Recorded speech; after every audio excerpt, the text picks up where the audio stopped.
Bonjour à toutes et à tous. Aujourd'hui, on va faire une nouvelle vidéo. Écoutez, je vais reprendre le corroyage. Et ce coup-ci, on va faire SR2. Donc, c'est pas une vidéo bien longue, puisque de toute façon, elle va se baser sur ce qu'on a déjà vu sur le dressage de SR1. La seule chose, ça va être l'équerrage. Voilà, écoutez, j'ai préparé une petite pièce de bois et puis on va voir ça tout de suite.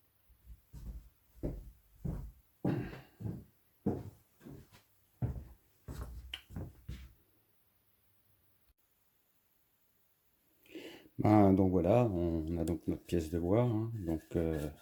Les serins avaient été corroyés. Donc voilà. Donc ça va nous servir de surface de référence, puisque c'est la première surface de référence en fait. Et puis là, je l'ai taillé grossièrement à la scie à ruban pour que... Bon, ça peut être fait à la scie à main, bien sûr. Bon, je l'ai fait à la scie à ruban pour des questions de timing. Mais voilà. Et puis, donc je l'ai vraiment... Je sais pas si on voit bien. Mais je me suis vraiment lâché sur la... On voit pas bien, bon. Si, ça y est. On voit le jour en dessous, là. C'est vraiment pas... Voilà. J'ai vraiment coupé ça. Voilà. Donc on voit bien qu'il y a des bosses. Donc déjà, il va falloir dresser. Et ensuite, on s'occupera de l'équerrage. On vérifiera quand même en parallèle si nous sommes à peu près d'équerre. Voilà. Donc la pièce là, on va la serrer dans l'établi.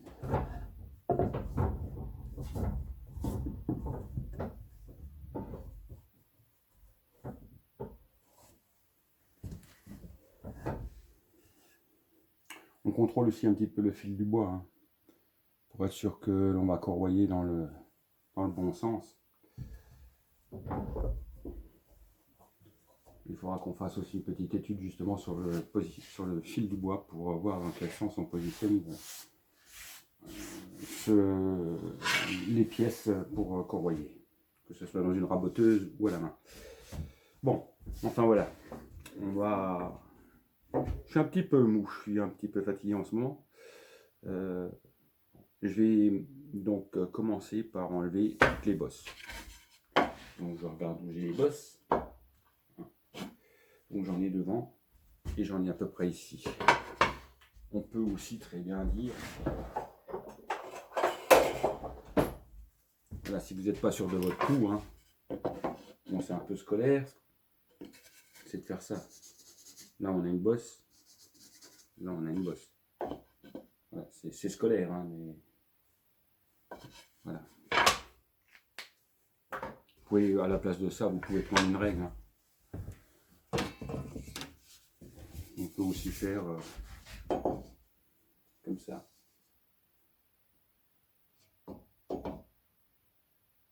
D'ailleurs, peut-être que d'ici, on verrait peut-être un petit peu mieux. Je vais déplacer la caméra.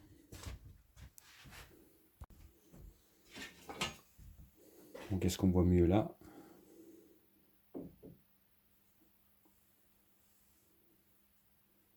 Pas sûr. Ah si, on voit quand même.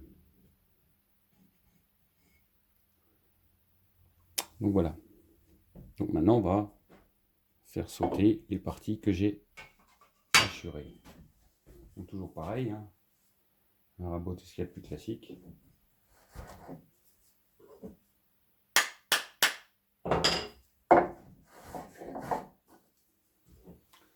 J'ai bien le régler.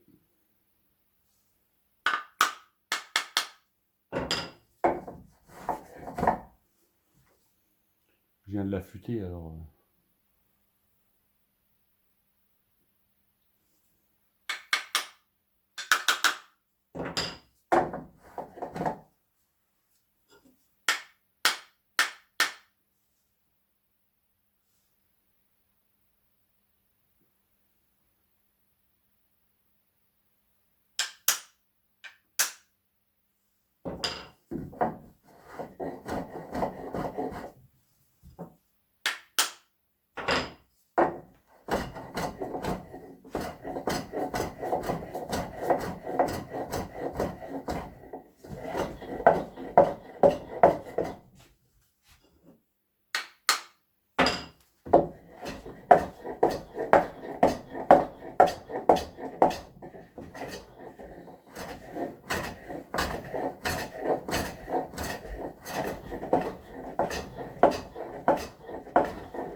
faut bien évidemment... C'est pas terrible ça. Donc voilà, hein, j'ai déjà... On peut constater que j'ai enlevé devant. Et un petit peu du côté là. Voilà, donc ça va pas très vite. Bon, je n'utilise pas de riflard non plus, hein, c'est juste un rabot. On fait avec les moyens du bord. Mais vous voyez que c'est jouable. Donc il nous en faut encore pas mal, hein, puisque là, si on regarde bien, on a toujours notre jour en dessous. Donc il faut... Voilà.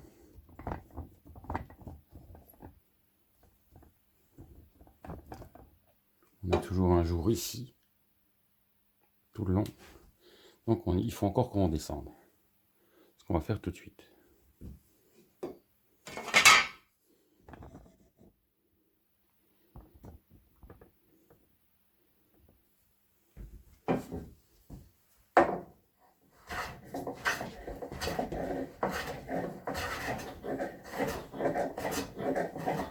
Et vous voyez, quand je recule, je mets toujours un petit peu sur le champ de la semelle pour ne pas... Voilà.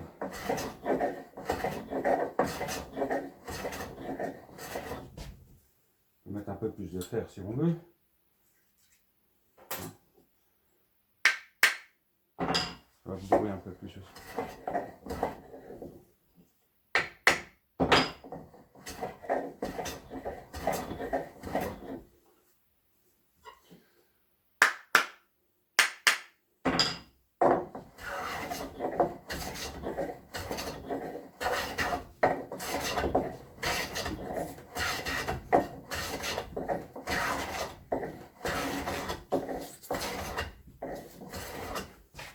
N'oubliez pas ce que je vous ai dit, hein. C'est tout le corps qui travaille. Hein, c'est pas juste pousser sur les bras. Vous prenez votre corps et c'est lui qui se déplace. Vous appuyez bien devant. Voilà. Et en sortie, vous appuyez sur la semelle, sur l'arrière du fût.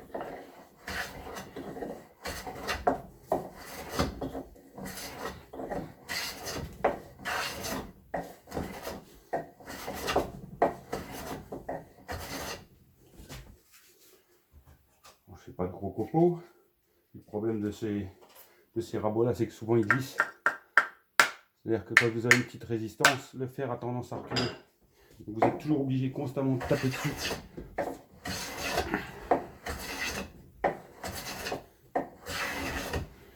Je vais vous montrer la suite. Là, il reste encore quelques marques ici de la scie. Là, pareil.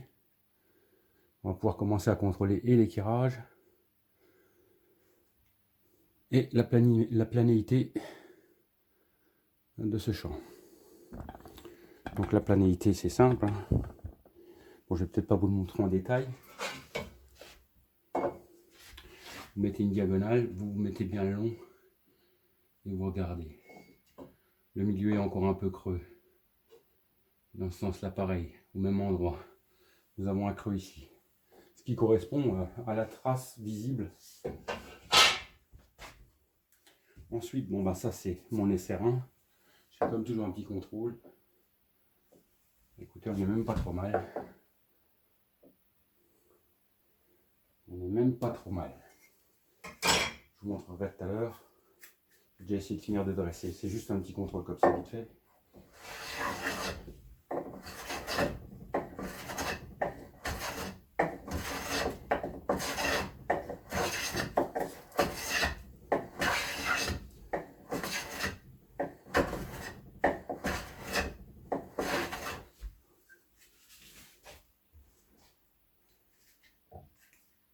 Bon, je dégage toujours mes copeaux avec ça parce que après c'est pas un rabot qui sert tout le temps, c'est juste pour vous montrer quoi. Je vous conseille quand même, si vous achetez ce genre de rabot en brocante, de bien le restaurer pour que il ne bourre pas, il ne broute pas, l'affûtage parfait. Enfin, il y a beaucoup de paramètres à respecter pour que ce genre de rabot fonctionne bien. Hein. Là, je l'ai vraiment pris comme ça, vous savez.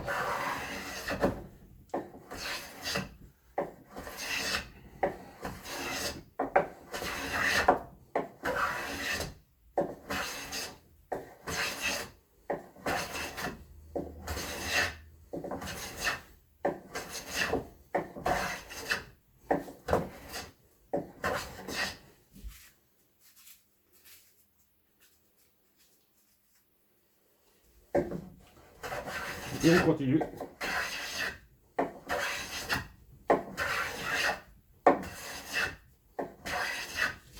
Le dimanche matin, ça réchauffe. On va recontrôler.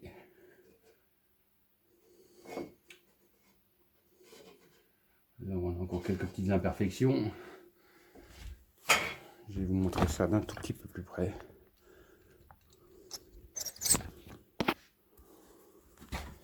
Si on peut.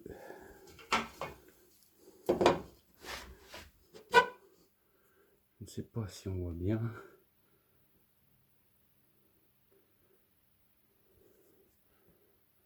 C'est pas évident de voir. On voit qu'il y a encore des tout petits jours. Mais c'est pas évident à voir. J'ai pas de stabilisateur, j'ai rien. Voilà. Vous avez compris l'idée. C'est le contrôle. Il faut vraiment que vous contrôliez à fond tout ce que vous faites. Toutes les étapes. Je vais rebaisser un petit peu. Je vais tâcher de vous mettre bien en face pour qu'on voie bien. Voilà. Je pense que là on n'est pas trop mal. On continue. Sachant qu'il faut que j'en enlève un petit peu là. Et que mon robot a dû encore un petit peu se dérégler.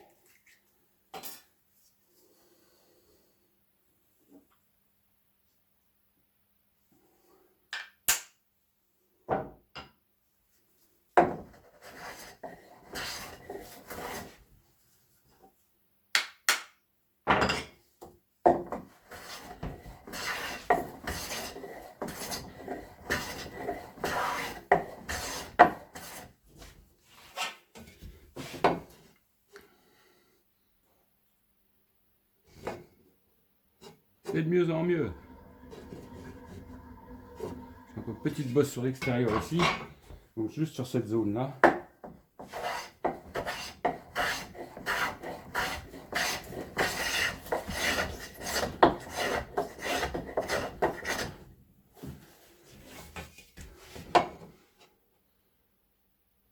Voilà, on est presque bon. Voilà. On n'est pas trop vilain, il me reste encore un petit peu de vent là. Il faut vraiment être bien.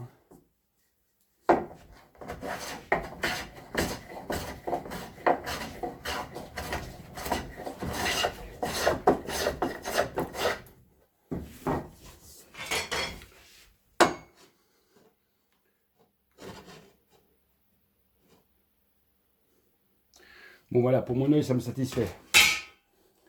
Bon. Donc maintenant on va faire le petit contrôle donc de l'éclairage. Là c'est plus compliqué à vous montrer. Vous voyez par exemple là on n'est pas d'éclair du tout. Je vais vous montrer ça comme ça sera plus facile. Voilà. Vous voyez là on a un gros défaut d'éclairage. Voyez-vous le défaut d'éclairage? Là on le voit. Donc maintenant on sait que on doit reprendre sur le côté extérieur. En fait j'ai trop poussé. J'ai trop poussé de mon côté tout à l'heure quand j'ai redressé. Et je l'ai partout, sur toute la longueur. Donc on va rectifier ça.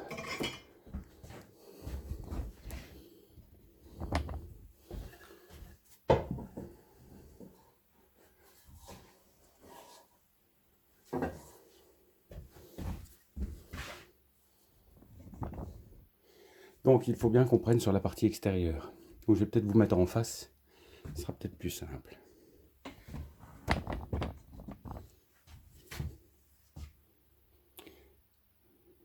Ouais, ça sera peut-être plus simple. Donc on va prendre que sur la partie là en fait.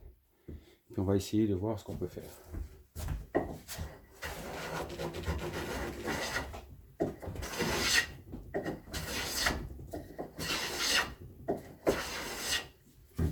Je ne sais pas si on va voir l'étirage, si on le voit toujours.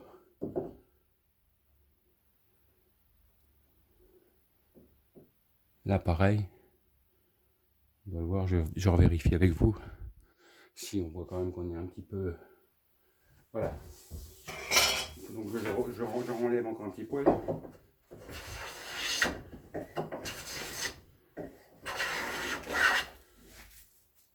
Alors, quelquefois les causes sont multiples. Hein. C'est-à-dire que votre fer n'est pas tout à fait aligné. Si votre fer n'est pas complètement parallèle, je ne sais pas si c'est compliqué quand même. Si le fer n'est pas complètement parallèle, là, au fût, vous pouvez avoir un défaut justement de... Ce genre de défaut de corroyage qui peut apparaître. Voilà. On continue toujours à vérifier. Parce que comme on a remis des coups de rabot, qu'on soit quand même en plan. Et je vous conseille toujours de vérifier en diagonale, ce sera quand même mieux. Et on continue.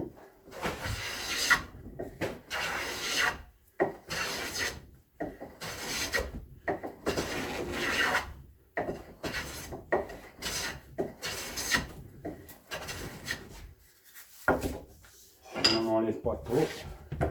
Continue à vérifier. On aura presque tendance à en avoir un petit peu de trop. Là, pas encore assez. Donc on ne touche plus à l'arrière, on ne touche plus qu'à l'avant.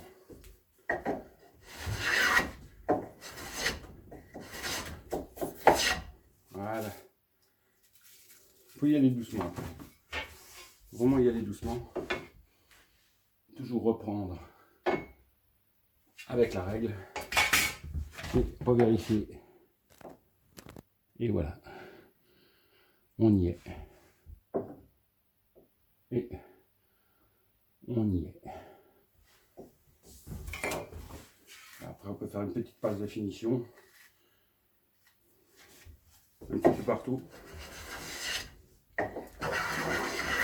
Voilà, si vous avez un petit rabot tout fin, vous pouvez faire ça.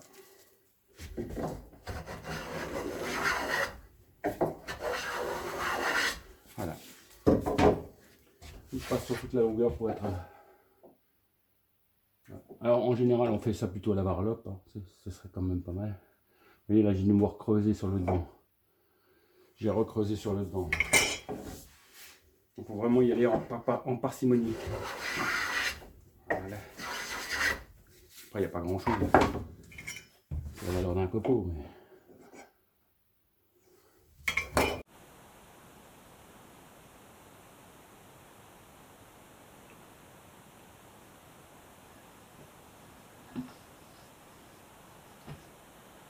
Bon bah voilà, bah en fait je retourne cette séquence parce que j'ai ma carte SD qui était saturée, donc j'ai eu un petit bug.